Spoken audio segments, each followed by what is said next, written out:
Break के बाद स्वागत है आप सभी का सी न्यूज भारत में। खबर दुर्ग से है, जहां लोकसभा सांसद विजय बघेल के विशेष प्रयासों और जन सहयोग से पाटन विकासखंड के ग्राम औरी में निर्मित अमृत सरोवर जल संरक्षण की नई मिसाल बनकर उभरा है। सरोवर परिसर में संचेती फाउंडेशन द्वारा पॉन्ड्स एलिवेशन वर्क के तहत वरुण पूजा एवं महायज्ञ का आयोजन श्रद्धा और उत्साह के साथ किया गया।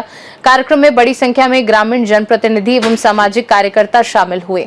करीब 3.5 एकड़ क्षेत्र में एक विकसित और लगभग 3 करोड़ लीटर जल संग्रहण क्षमता वाले अमृत सरोवर में वैदिक मंत्रोच्चार के बीच वरुण पूजा एवं महायज्ञ संपन्न हुआ।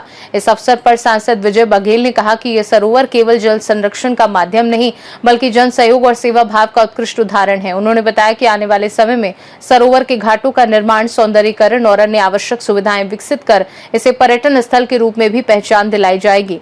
कार्यक्रम में दुर्ग जिला पंचायत सभापति सहित अन्य जनप्रतिनिधियों ने भी जल संरक्षण को समय की सबसे बड़ी आवश्यकता बताते हुए ग्रामीणों से प्राकृतिक जल स्रोतों के संरक्षण का संकल्प लेने का आह्वान किया। ग्रामीणों ने भी अमृत सरोवर के संरक्षण एवं संवर्धन में सक्रिय भागीदारी निभाने का संकल्प लिया। नए तालाब जो बड़े औरी जो पाटन विधानसभा क्षेत्र में स्थित है, जहां पर जब से गांव बसा था तब से यहाँ पे तालाब नहीं था। और हम लोग अगर मान्यता है हमारी कि जिस गांव में तालाब नहीं है उस गांव को अधूरा माना जाता है। बहुत से सुख दुख और पवित्र कार्य होते हैं, शादी ब्याह के मांगलिक कार्य भी होते हैं, लेकिन उन सब कार्यों के लिए तालाब की आवश्यकता होती है। मगर वाकई में अफसोस, किस बड़े औरी पाटन विधानसभा क्षेत्र में स्थापित है वहाँ पे एक भी तालाब नहीं था।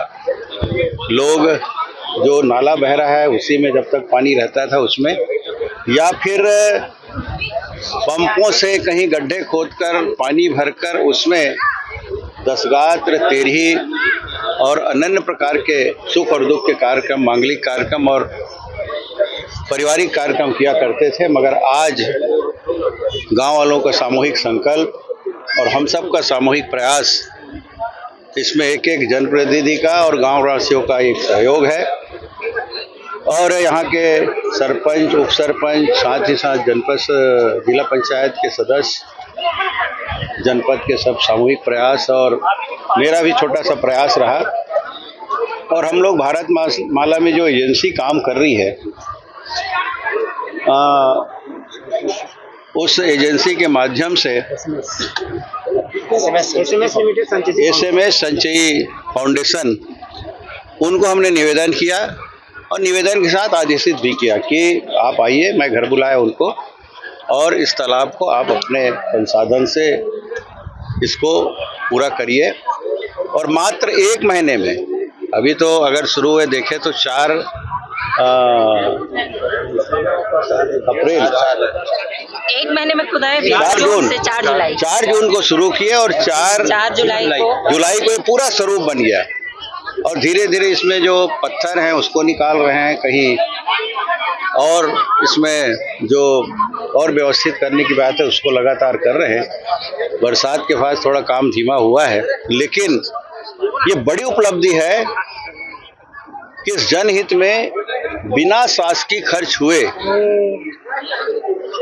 एक संस्था के माध्यम से, जिसका नाम मैंने बताया, उसके माध्यम से ये पूरा हुआ है। हम उस संस्था को SMS लिमिटेड फाउंडेशन को बहुत बहुत धन्यवाद भी देते हैं। और इसी तरह हम सब मिलकर यहाँ से प्रेरणा लेकर अन्य जगह भी कार्य करें, ये संकल्प भी लेते हैं। मैं निश्चित रूप से कुछ ऐसे प्रमुख नाम है उसका नाम लेना आवश्यक समझता हूँ।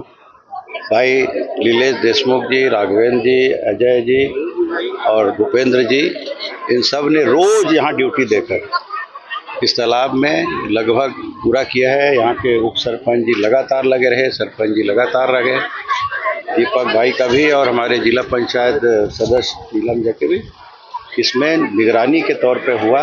और ये तालाब संपर्क हुआ, जिसको भी जब समय मिला सब आकर यहाँ निगरानी करते थे। मैं भी स्वयं आता था। शहरों में लगभग खत्म होने के कगार में एक धरोहर, क्या कहना चाहेंगे? ये बहुत वाकई में एक दुखदाई है कि जिसको हमारे बुजुर्ग धरोहर मानते थे।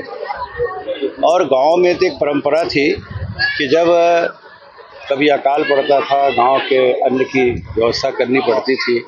वहाँ के जमींदार और मालगुजार तालाब खुदवाते थे, कुआं खुदवाते थे। दो मकसद था, एक तो पवित्र कार्य हो और उससे एक पुण्य का लाभ मिले और साथ ही साथ उन लोगों को अन्न मिले और काम करके अन्न मिले, उनके मन में भी एक संतुष्टि हो, हमने कुछ काम किया तब हमें अन्न मिला है, तब हमारा पेट भर रहा है। तो ये भाव पहले के लोगों में था। जल का संरक्षण भी होता था, संवर्धन भी होता था, जल स्तर हमेशा मेंटेन रहता था। लेकिन दुख की बात यह है कि अब चारों तरफ हाहाकार है। सब बहुत सारे गांव में तालाबों में अतिक्रमण हो रहे हैं, बहुत सारे तालाब पट रहे हैं। घर घर में पानी देने से सब वहीं जो रोजमर्रा के अपने नित्य कर्म है उसको भी कर रहे हैं घर में। तालाब की तरफ कोई देखते भी नहीं, और तालाब है भी तो गंदगी से भरा हुआ है। ये जिम्मेदारी गाँव वालों को उठानी चाहिए, ये जिम्मेदारी होनी चाहिए। और इसीलिए इसके पहले कार्यकाल में माननीय प्रधानमंत्री नरेंद्र मोदी जी ने जब 75 वर्ष हमारा आज़ादी का हुआ तो उस अवसर पे अमृत सरोवर के निर्माण का संकल्प लिया था, और पूरे देश में लाखों लाख अमृत सरोवर बने, हमारे क्षेत्र में भी बने, जो सुंदर है और संरक्षित भी है और जल स्तर वहाँ का बहुत मेंटेन है। तो इस तरह की व्यवस्था हमें करनी होगी। उस युग को, उस समय को फिर से एक बार, उस कालखंड को फिर से एक बार पुनः हमको करना पड़ेगा, और ये जागरूकता हमको गांव-गांव में लाना पड़ेगा। कुओं को भी पुनर्स्थापित करें, पुनर्जीवित करें, ये भी मैं जन जन से निवेदन करता हूं। और हम सबका जनप्रतिनिधि होने के नाते हमारा ज़्यादा कर्तव्य इसमें बनता है। दुर्ग से सी न्यूज संवाददाता धर्मेंद्र गुप्ता की रिपोर्ट। खास रिपोर्ट में फिलहाल के लिए इतना ही। देश और दुनिया की बाकी खबरों को जानने के लिए आप देखते रहिए सी न्यूज भारत।